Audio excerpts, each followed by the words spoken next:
Sehingga saat ini tiada seorang pun ahli Dewan Rakyat lain yang dapat membuktikan dia mendapat sokongan majoriti ahli Dewan Rakyat.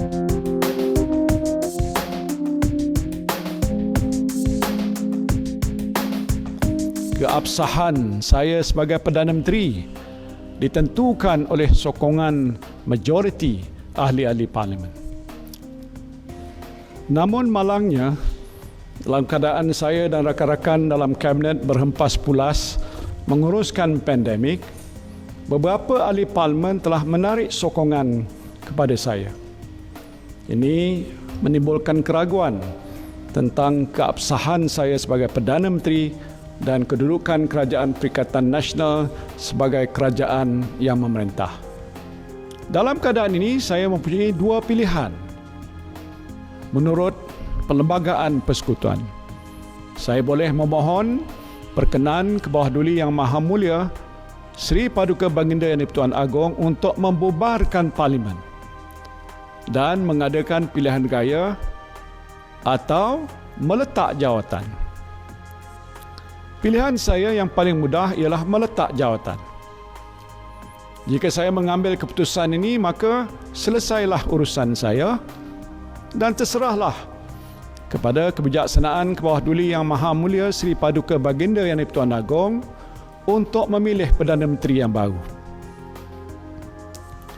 Menurut Perkara 43.2 Perlembagaan Persekutuan, ke bawah duli Yang Maha Mulia Tuanku boleh melantik seorang Perdana Menteri dari kalangan ahli Dewan Rakyat yang pada hematnya mungkin mendapat kepercayaan majoriti ahli Dewan Rakyat. Saya patuh pada perlembagaan dan akan mengambil jalan yang terhormat untuk menyelesaikan kemelut politik yang sedang berlaku ini. Namun, sehingga saat ini, saya ulangi, sehingga saat ini tiada seorang pun ahli Dewan Rakyat lain yang dapat membuktikan dia mendapat sokongan majoriti ahli Dewan Rakyat untuk membolehkan ke bawah duli Yang Maha Mulia Seri Paduka Baginda Yang di-Pertuan Agong melantik Perdana Menteri yang baru. Jika saya meletak jawatan pada masa ini, saudara-saudari sekalian, bukan saya seorang saja yang berhenti untuk menjadi Perdana Menteri. Menurut Perlembagaan Persekutuan, saya hendaklah meletak jawatan seluruh anggota Jemaah Menteri. Ini bermakna Kerajaan Perikatan Nasional yang mentadbir negara pada masa itu akan jatuh. Saya memikirkan dalam keadaan tiada seorang pun ahli Dewan Rakyat lain yang mendapat sokongan majoriti pada masa ini, Perdana Menteri yang baru tidak boleh dilantik menurut perlembagaan.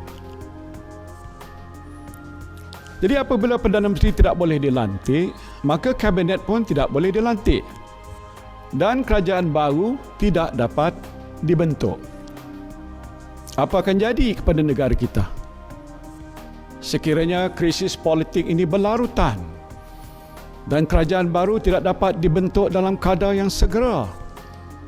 Kerajaan mana yang akan memastikan, sebagai contoh, program vaksinasi berjalan lancar mengikut jadual?